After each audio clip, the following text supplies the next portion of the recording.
PSSM Faridabad में आप सबका स्वागत है। और अहमदाबाद में भी मैं हूँ और बहुत बाहर बहुत गर्मी है। 40 डिग्री टेम्परेचर हो गया है आज। और अगले कुछ हफ्ते तक मैं भारत में ही हूँ। तो पिछली बार हमने देखा था कि ईशावास्य उपनिषद, उसमें ऋषि ने बताया था कि कौन सी व्यक्ति तिरस्कार नहीं करती, कौन सी व्यक्ति घृणा नहीं करती। आज 7वें मंत्र में दीर्घतमा ऋषि बता रहे हैं कि किसको शौक नहीं होता और कौन सी व्यक्ति मोहित नहीं होती। एक बार ऐसा हुआ कि ईरान के राजा ने एक स्पर्धा रखी और उस स्पर्धा में उन्होंने बताया कि जो कोई चित्रकार सबसे अच्छा, सबसे सुंदर चित्र बनाएगा, उसको हम कुछ इनाम पारितोषिक देंगे। और दुनिया भर के चित्रकार वहां इकट्ठे हो गए। हर एक चित्रकार को एक कमरा दिया गया। तो राजा ने बताया कि आप चाहे जितना भी वक्त ले लो, 1 दिन, 2 दिन, 5 दिन, 1 हफ्ता, 2 हफ्ता, 5 हफ्ता, 10 हफ्ता, कोई बात नहीं। आप जब चित्र पूरा करते हो तो बाहर आ जाएगा। सभी चित्रकार 3-4 हफ्ते में बाहर आ गए, लेकिन एक चित्रकार था, वो 40 दिन तक बाहर नहीं आया। और फिर सबकी धीरज कम हो गई कि ये चित्रकार ऐसा कौन कौन सा चित्र बना रहा है, क्योंकि यदि वो बहुत वक्त लेगा तो हमारे चित्र का जो रंग है वो फीका पड़ जाएगा। 40 दिन के बाद वो बाहर आया और बताया कि मेरा चित्र आज पूर्ण हुआ। राजा ने सोचा कि मैं उसका चित्र सबसे आखिर में देखूंगा। और एक चित्र को आप देखते हो, दूसरा आप भूल जाते हो। इतने बहुत सुंदर पेंटिंग्स उन लोगों ने बनाए थे। और फिर राजा, वो जो चित्रकार था जिसने सबसे ज्यादा वक्त लिया था, उसके कमरे में गया। तो जब वहां से पर्दा हटाया तो सामने देखा तो सामने कुछ भी नहीं था, और केवल एक दर्पण ही था। तो राजा ने बताया कि ये कौन सा चित्र है। चित्रकार ने कहा कि मैंने इस वहां जो दीवार थी ना, उस दीवार को मैंने घिस घिस कर दर्पण में पलट दी है। और यही मेरी कला है, यही मेरा आर्ट है कि मैं दीवार को दर्पण में पलट देता हूँ। अब राजा को उस दर्पण में अपना चित्र दिखाई पड़ा। तो राजा ने कहा कि भाई, ये तो बहुत करामत सी बात हो गई। एक तो आपने दीवार को दर्पण बना दिया, और फिर उसी दर्पण में मेरी ही छवि मुझे दिखाई देती है। और सामान्य तो ऐसा होता है कि हम अपने आप को ही सबसे सुंदर मानते होते हैं। जब दीवार दर्पण बन गया, तो पूरी की पूरी सृष्टि, जो कुछ भी वो दर्पण के सामने आता है, उसमें दिखाई देता है। लेकिन जब वो पहले दीवार थी, तो वो दीवार एकदम धुंधली थी। वहां कोई भी आए उसका प्रतिबिंब उसमें नहीं होता था। जब वो दीवार दर्पण बन गई, तो सबका प्रतिबिंब अपने आप में ही, वो दर्पण में ही दिखाई देता है। दीर्घतमा ऋषि इधर बात करते हैं कि ऐसा कौन सा आदमी है जिसको शौक नहीं होता, जिसको मोह नहीं होता। जो आदमी अपना जो हृदय है, अपनी जो विचारधारा है, वो दर्पण जैसी बना देता है। हम अक्सर परमात्मा को, परम तत्व को बाहर ढूंढने की कोशिश करते हैं। आप जहां भी जाइए, आप किसी भी मंदिर में जाइए, किसी भी यात्रा स्थल पर जाइए, किसी भी मस्जिद में जाइए, हर जगह लोग वहां आते हैं परमात्मा को ढूंढने के लिए। कोई जंगल में जाते हैं, कोई पर्वत पर चढ़ जाते हैं। हम अक्सर परमात्मा को, परम तत्व को बाहर ही ढूंढते हैं और हमें कुछ दिखाई नहीं देता। लेकिन जब हमेशा जान जाते हैं कि वो परम तत्व जो है वो हम ही है, हमसे पृथक नहीं है, तो अपने आप में आपको हर जगह, आप जहां भी देखोगे वहां आपको वो परम तत्व ही दिखाई देगा।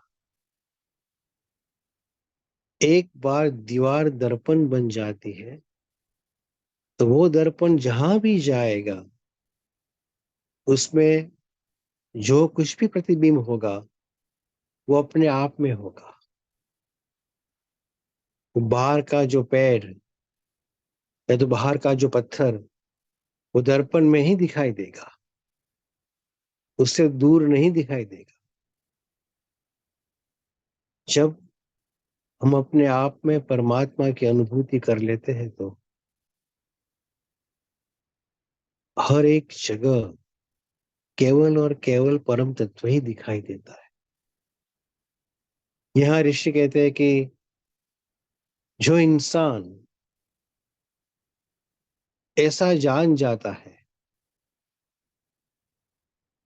कि ये सब कुछ जो बना हुआ है, सर्वाणि भूतानि, ये पूरा का पूरा अस्तित्व वो दूसरा कुछ भी नहीं है, वो आत्मा ही बना हुआ है, वो आत्मा ही सब कुछ बनी हुई है, ऐसा जो जान जाता है, ऐसे इंसान को, ऐसे आदमी को कह मोह, कह शोक, कौन सा मोह, कौन सा शोक, कौन सा दुख। और आप देखिए, दुख और आकर्षण हम तभी अनुभव करते हैं कि जब हम दूसरे को अलग मानते हैं। हम ऐसा मानते हैं कि कोई आदमी हमें मिला, कोई व्यक्ति हमें मिली और फिर बिछड़ गई, तो मिलना और बिछड़ना हम इसलिए मानते हैं कि हम एक दूसरे को अलग मानते हैं। यहाँ न तो कोई मिलता है, न तो कोई बिछड़ता है। जब हम ऐसा मानते हैं कि ये मुझे चाहिए और वो मुझे नहीं मिल रहा, तो हमें दुख होता है। और जिस पर हमारा लगाव होता है वो हमसे अलग हो जाते हैं, तो हमें दुख होता है, शौक होता है। और जिसको हम बहुत चाहते हैं, जिस जिस पर हमारी पसंदगी होती है, वो जब हमें मिलता है तो उस पर हमें मोह होता है। पूरा का पूरा संसार केवल शौक और मोह, वो दो बात पर ही टिका है। अब जहां भी जाइए, कोई दुखी क्यों है? क्योंकि उसके पास कुछ है नहीं, या तो फिर कुछ था, वो चला गया। बुद्ध के पास एक औरत आई और औरत बहुत रोती थी, मेरा बच्चा मर गया। अवश्य किसी का भी बच्चा मर जाता है, दुख तो होता ही है, क्योंकि हर एक को अपने बच्चे के साथ लगाव तो होता ही है। वही एक सृष्टि का क्रम है। किसी के साथ लगाव होना वो बुरी बात नहीं है, वही सृष्टि का क्रम है। लेकिन जब वो औरत बहुत रोने लगी तो बुद्ध ने कहा कि प्रश्न क्या है? वो महिला ने बताया कि मेरा बच्चा मर गया और मुझे बहुत दुख हो रहा है, आप उसको जीवित कर दो। बुद्ध कहते हैं कि जीवित तो मैं कर देता हूं, लेकिन एक शर्त पर, कि मुझे एक मुट्ठी धान, एक मुट्ठी अनाज चाहिए। तो औरत ने कहा कि उसमें क्या बड़ी बात है। बुद्ध ने कहा कि वो अनाज, वो धान एक मुट्ठी ही चाहिए, लेकिन मुझे वो ऐसे घर में से चाहिए कि जिस घर में अभी तक किसी की मौत न हुई हो। अब औरत सारा गांव फिरी, लेकिन हर एक जगह वो जाती थी तो हर घर में किसी न किसी का मृत्यु तो होता ही है। तो जैसे जैसे औरत आगे बढ़ती गई और हर जगह उसको एक ही जवाब मिला कि नहीं, हमारा घर में तो उसकी मौत हो गई थी और उसकी मौत हो गई है। और फिर पूरा गांव घूमकर जब औरत वापस आती है, तो फिर उसका जो आक्रंद है वो बंद हो गया। उसके समझ में आ गया कि मैं वृथा रो रही हूँ, क्योंकि हर जगह हर समय पर मौत तो होती ही रहती है। वही सृष्टि का क्रम है। ये बात बुद्ध ने उपदेश से नहीं बताई, लेकिन एक एग्जाम्पल दिखाया कि मृत्यु हर किसी की मृत्यु आने वाली है। हर एक चीज बिछड़ने वाली है। बनना और बिगड़ना वही सृष्टि का क्रम है। मिलना और बिछड़ना वही सृष्टि का क्रम है।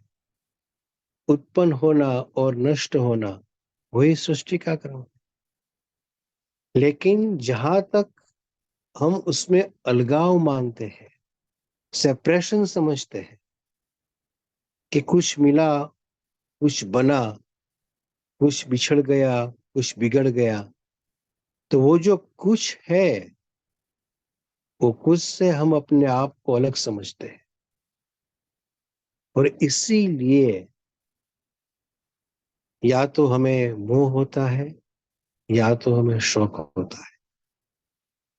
कि जो व्यक्ति ऐसा मानती है कि एक परम तत्व ही ये सब कुछ बना हुआ है, एक परम तत्व ही अनेक रूप से अभिव्यक्त हुआ है, उस व्यक्ति को कभी भी शौक और मोह नहीं होता। लेकिन ये बात समझने पर, जानने पर भी हम उसको अपने जीवन में क्यों नहीं ला सकते? यदि कुछ साम्यता दिखाई देती है तो हम समझ भी सकते हैं कि चलो भाई, उसमें, इस व्यक्ति में करुणा है और दूसरी व्यक्ति में कुछ कम करुणा है, लेकिन दोनों में करुणा तो है ही। तो इस तरह की साम्यता हमें दिखाई देती है, तो शायद हम समझ सकते कि नहीं, सब कुछ एक जैसा ही है।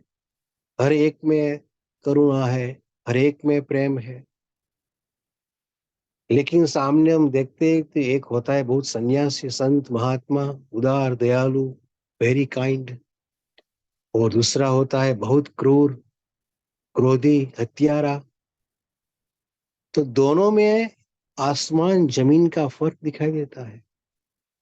और शायद मान भी लीजिए कि हम ऐसा माने कि चलो भाई, स्वभाव अलग अलग है, लेकिन आखिर में इंसान तो है ना, इसीलिए सभी इंसान एक ही है, ऐसा हम समझ जाते हैं। तो फिर हम तुलना करते हैं कि हम इंसान है और ये पशु है। तो पशु और इंसान दोनों एक जैसे नहीं दिखते। तो सब कुछ एक ही है, वो बात कैसे समझ में आ सकते? और फिर हम सोचते हैं कि ये पशु है, ये पेड़ है, ये पत्थर है, ये पानी है, और हम इंसान है। इंसान में भी मान भी लीजिए हम सब कुछ भूल जाते हैं कि काले है, गोरे है, स्त्री है, पुरुष है। सब कुछ भूल कर हम ऐसा ही केवल मानेंगे कि हम केवल इंसान ही है। तो फिर इंसान और पशु, इंसान और पत्थर, वो तो एक जैसे दिखाई नहीं देते हमें। तो इसीलिए क्योंकि हमें साम्यता दिखाई नहीं देती है, इसीलिए हम ऐसा समझते हैं कि ये सब कुछ एक नहीं है। एकत्व की भावना तभी उत्पन्न होती है जब हम जान जाते हैं कि सब कुछ एक है, दूसरा कुछ है ही नहीं। लेकिन हमारा अहंकार वो बीच में आता है कि मैं अलग हूं, दूसरी व्यक्ति अलग है। हम ऐसा मानते हैं कि जो हम सोचते हैं वही बेहतर है, जो दूसरा सोचता है वो इतना बेहतर नहीं है। या तो फिर ऐसा भी हम मानेंगे कि दूसरा सोचता है वो बेहतर है, हम जो सोचते हैं वो बेहतर नहीं है। दोनों ओर से हम अपने आप को दूसरे से अलग कर देते हैं, और जहां दूसरा अलग हो जाता है, जब सृष्टि में अस्तित्व में हम दूसरे का अस्तित्व स्वीकार कर लेते हैं, तो वहां एकत्व नहीं दिखाई देता, वहां एकत्व की अनुभूति नहीं होती। और जहां एकत्व की अनुभूति नहीं होती है, वहां हमेशा आकर्षण रहेगा दूसरों के प्रति, या तो अपाकर्षण रहेगा दूसरों के प्रति। एक की ओर हम प्रेम करेंगे, दूसरे को हम तिरस्कृत करेंगे, क्योंकि हम उसको अलग मानते हैं। हमारा दर्पण, हमारी दीवार दर्पण नहीं बनी है, इसीलिए जो सामने है उसका प्रतिबिंब हमारे दर्पण में दिखाई नहीं देता। यदि जो सामने जो बाहर है वही मेरे भीतर है, जैसे कि दर्पण में आप देखिए, एक चीज दर्पण की बाहर है लेकिन दिखती है दर्पण के भीतर, क्योंकि दर्पण दीवार में से दर्पण बन गया, उनकी अशुद्धि दूर हो गई। जो बाहर है वही मेरे भीतर है, उसको जहां तक हम जान नहीं सकते, जहां तक उसको हम समझ नहीं सकते, वहां तक एकत्व की भावना, उसकी अनुभूति हमें नहीं होगी। और जहां एकत्व की भावना की अनुभूति नहीं होती है, वहां दुख होता है, वहां मोह होता है, वहां शौक की उत्पत्ति होती है।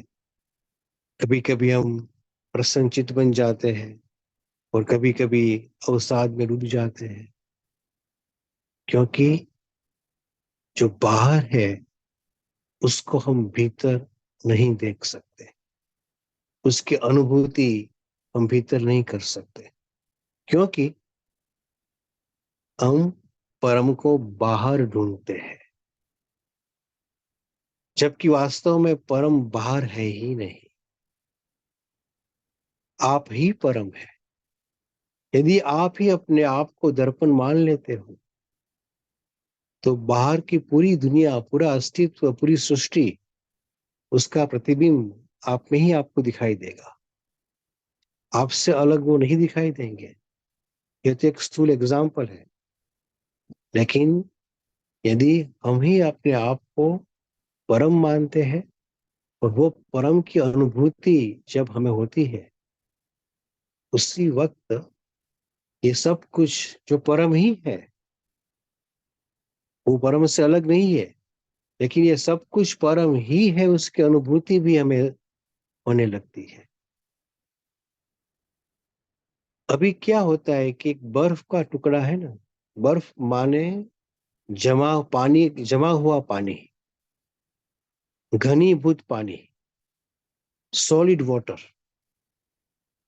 एक बर्फ का टुकड़ा समंदर में तैरता है पानी को ढूंढने के लिए। हमारी ऐसी ही हालत है कि हम, जो बर्फ के टुकड़े अलग अलग दिखाई देते हैं, वो पानी को ढूंढने के लिए हम तैरते हैं, लेकिन हम जानते नहीं है कि जिस पानी में हम तैरते हैं, वो बर्फ का टुकड़ा जिस पानी में तैर रहा है, वही पानी वो स्वयं भी है। हम इस पूरी दुनिया में, पूरी सृष्टि में जो घूम रहे हैं, सांस ले रहे हैं, दौड़ते हैं, सब कुछ क्रिया करते हैं परम को ढूंढने के लिए, इधर उधर घूमते फिरते कि परम कहाँ है, परम कहाँ है। लेकिन हम ही परम है, जैसे कि बर्फ का टुकड़ा। और वो बर्फ का टुकड़ा जहां तैरता है, वही पानी उनका ही स्वरूप है।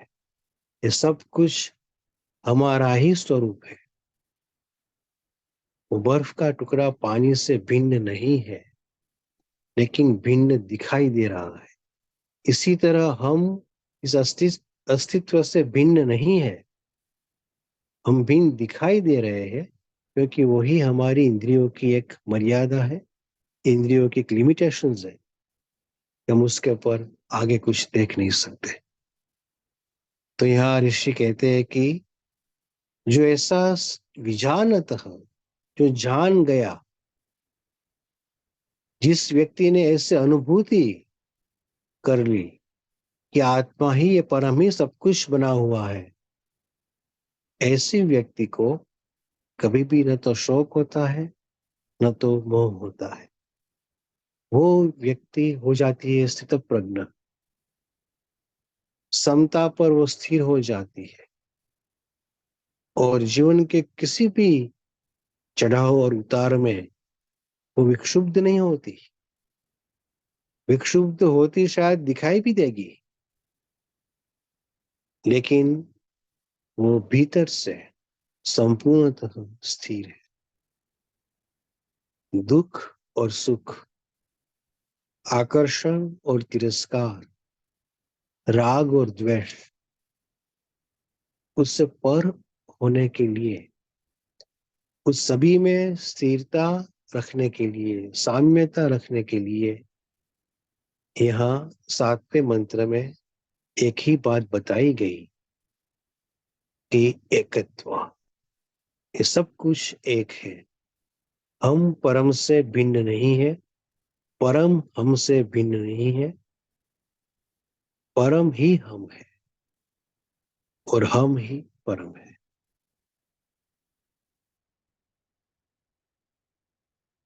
इस विषय में आपको भी अपना विचार रखना हो तो आप रख सकते हो।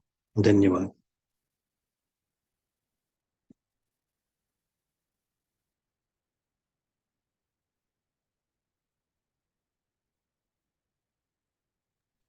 Thank you sir.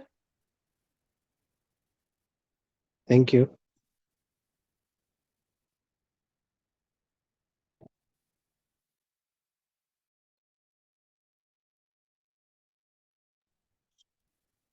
Thank you sir, thank you so much. दीवार और दर्पण बहुत ही अच्छा लगा। ब्यूटीफुली उन्होंने एक्सप्लेन किया, सो दैट सिंबॉलिक वे में हम लोग हमेशा याद रखें, और जब भी वो ड्युअलिटी में जब भी जाते हैं, वो एक चेक चेक पॉइंट है कि ओके, हम फिर अपने आप को अपने भीतर की ओर, जो हमारा दृष्टि सारा एक्सटर्नल होता है और एक्सटर्नल रिएक्शन, एक्सटर्नल से हम रिएक्ट करते हैं, तो बार बार या अपने आप को याद दिलाना है कि हमको भीतर जाना है, अपने भीतर ही पूरा एक्सटर्नल को देखना है, तो जल्दी हम वो एकत्व स्थिति में आ सकते हैं और वो एकत्व स्थिति को बरकरार रख सकते हैं। Thank you so much sir.